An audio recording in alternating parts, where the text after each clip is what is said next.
Glad you can make it, Billy. I mean, I came over to see if you wanted to play some Speedy, so... Check it out. I made a robot.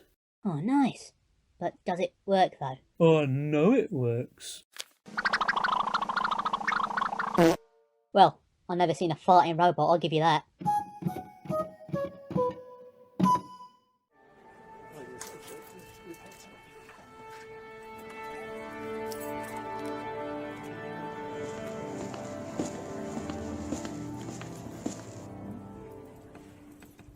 For many, the idea of controlling the minds of others has been relegated to a sick fantasy fought by the cruel and even some of the kind. But if you pass the school, take a right at Winston's and follow your nose, you'll find Mad Mac and his terrifying Z-beam. A Science Expo? That sounds interesting. I suppose, if that's your sort of thing. I was never much of a science whiz. Hey, you two. I see you found the Science Expo poster. You joined it then, John? Yes, sir. The entire upper band of science signed up for it. Oh, nice. So Brian, Joe, Dave, and Luke... Clavum? Is he okay? Yeah, just give us a minute. It's okay, Clavum. It's all in the past now. Later that day. Well, there they go. Suddenly, the bus comes to a stop inside the tunnel. Honestly, you can't get good service these days. Yeah. What have we stopped here for? Hey, mister. What's the big idea? Change your plan. You. We're taking another route. The next day. At 4 PM yesterday, a bus carrying teenagers went missing under the city bridge. Hey, wasn't that the bus that was taking the science whizzes to the Science Expo? Yeah. I wouldn't worry though. The police will probably solve the case. This case seems almost unsolvable, if I'm honest. Huh. Well, what do we do then? It's not like we have any clues or leads or anything. Au contraire, my pessimistic pal. I'm sure a friend of ours could help solve this case. Jane! Do you think she can sniff out some clues? It's likely. I have a bad feeling about this. And so our young friends travel to the home of one Jane Stone. She is absolutely bonkers and has never owned a bag of marbles. Do you get it? What's the password? What password? The one I made up just now. How should we know? I don't know. Jane, if you let us in, I'll give you my rubber duck. Oh, Clavum, not your rubber duck. Desperate times call for desperate measures. Does this rubber duck have a squeaker? No, but I could throw in a couple of rubber bands if you want. Now you speak my language. You drive a hard bargain, my friend. Come on in. Jane's office. Right then, what can I do for you lads and not lads? Well, we were wondering if you could use your nose to sniff out some clues for us. Stop! Some exposition is in order. A few years ago, Jane and Sophie were playing rounders, and unfortunately Sophie hit the ball too hard and it whacked Jane on the nose. From that day on, Jane's sense of smell was heightened, allowing her to smell colours and materials. But what did you expect? Realism? This is a comic book. Anyway, back to the story. What kind of clues? You must have heard about the missing bus. Linda and John are on it and we need to find it. You want me to sniff them out, don't you? So you'll do it? You bet. But first, Jane! Dinner time!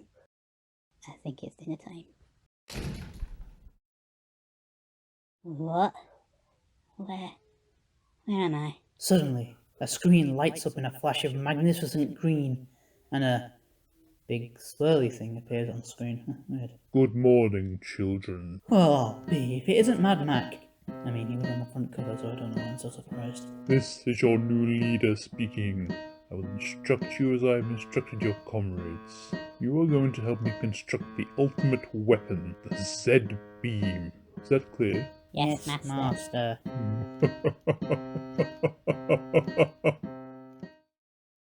Meanwhile, in the tunnel. Bus. Red. Linda shampoo. Some itself. Got anything, Jane? All I can smell is the bus.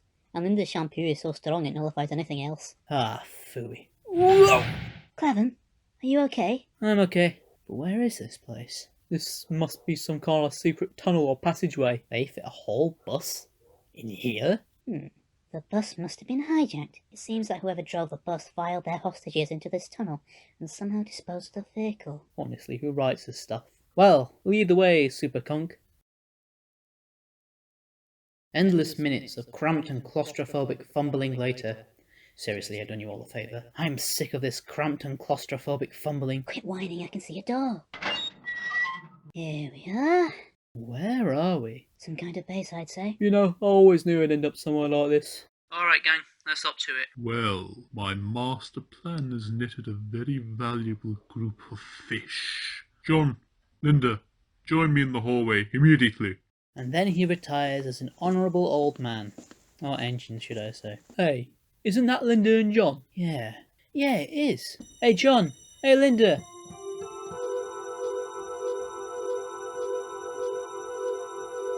Either those are some funky contacts or Linda and Jon are hypnotised. Again! As seen in The Bravest Clown. Then enters... Correct, my young friend. I am so glad that you do not disappoint. Mac. You better snap them out of it. All in good time. Their minds will be released when it suits my needs. But for now, Jon, Linda, get them! Clavum, we can't fight Jon and Linda. They're our friends.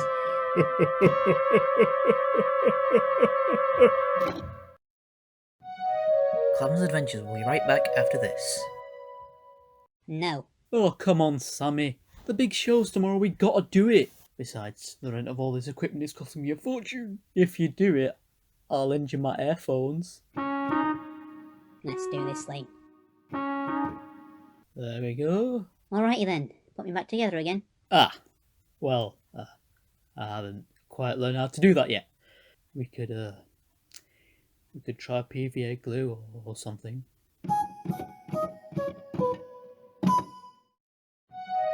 We now return to Clavum's Adventures. Clavum, we can't fight Jon and Linda.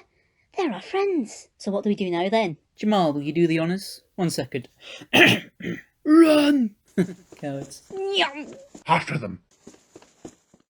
Boss, What? what's your plan again? You already know the plan, Peter. Yeah, they don't know the plan. Who's they?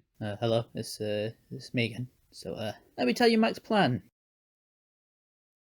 So basically, Mac decided one day that he should build a machine that could generate artificial natural disasters. However, he had no idea how to go about it, and his gang bots were not intelligently gifted. So Mac decided to hypnotise some science whizzes, like Jon and Linda, and get them to do it instead. Got all that? Right then, back to the story. Okay, we should be safe here. I hope you're good at hiding. You're talking to the hide-and-seek champion of 2007. We can't just hide forever. What do we do now? We've got to find a way to snap Jon, Linda and the others out of their hypnosis. Then we've got to find out what Mac wanted them for. Even Luke. Yes, Clavum, even her. Lead the way, Jane. Hey, Chief. You just had to make the nutty one the leader. Clavum, I can't do it, Sophie. I can't face her again. it's been quite a long time since you saw her last. I'm sure you'll be okay. I've told myself that for a very long time now, but it's time I face the facts. As soon as I see her again, all the memories and pain will just come rushing back, and I'm not strong enough to go through that again. Look, I understand how you feel. Now, I can't change the way you feel, but if it comes to the point where you have to face her, then I'll be right here with you. Got over it once, you can do it again. Stronger than you believe. Thanks, Soph. Anytime. Now come on, let's go save the world. Shh, someone's coming. Where's he gone? What's behind door number 1? Whoa. How do we snap him out of it? Search me. All hypnosis has to be broken. It's a pipe theory, but Mac would know that no one wants to hurt anyone without a reason. It makes sense that a whack on the head or some kind of blunt trauma would snap them out of it. You're starting to sound like Jon. Hey, someone's got to be the smart one. That's pretty smart of Mac then, because I don't want to hurt anyone. Good point. Gotta put our heads together and come up with a plan. Where am I? You thinking what I'm thinking? Yeah, boy.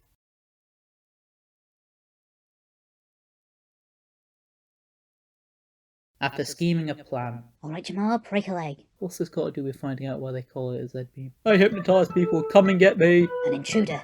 Seize him. Lights out. The lights. I can't see. Don't worry, I'll get him. They done collided. They're unhypnotised, boys. We did it. What? Jon and Linda are stood right behind me, aren't they? It was wise of you to surrender. I must admit that you found out about the Achilles heel remarkably quick. It almost makes me sorry that this little game of ours is about to end. Of course, you'll make wonderful slaves once you join your hypnotized friends. Take them to the hypnosis room. One wrong move and I won't hesitate to fire. Now move. I know you don't. What? John, get the science whizzes out of here. The rest of us, wreck Mac's machine. Come on, guys, run for it. This looks important. Honestly, what kind of idiot programs a self-destruct button? Self-destruct in T-minus 10, 9, 8, 7, 6, 5, 4, 3, 2, 1.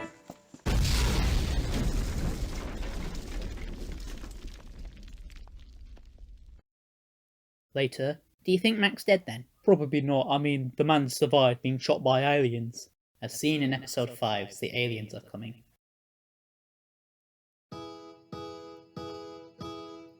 How are you feeling? A little better, I guess. A little goes a long way, you know. You'll get through this. And thus ends another exciting, enthralling, and ultimately predictable adventure of Clavum's adventures. But is Mac still out there? Is Clavum secretly an anime character and just isn't telling us? Are tomatoes really fruit, or is the government taking us for fools? Will the person who stole my bicycle please give it back?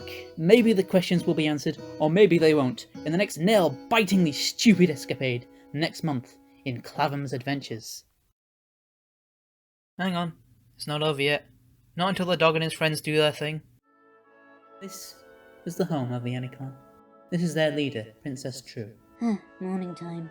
Time to wake up the others. That's all I do. I hope it woke 'em. Ready, raring and reporting for duty, Your Madge. Oh, well, Chris, the new year started, so we better start the harvest. Go find some food. Consider it done. Some foraging later. Dang. Now there's a lovely bunch of coconuts. Now how am I going to get them from all the way up there? This calls for some teamwork. A little later. Alright Hopper, are you ready? Cherry beans! Haha, success. Thanks again Hops, my brain feels warm.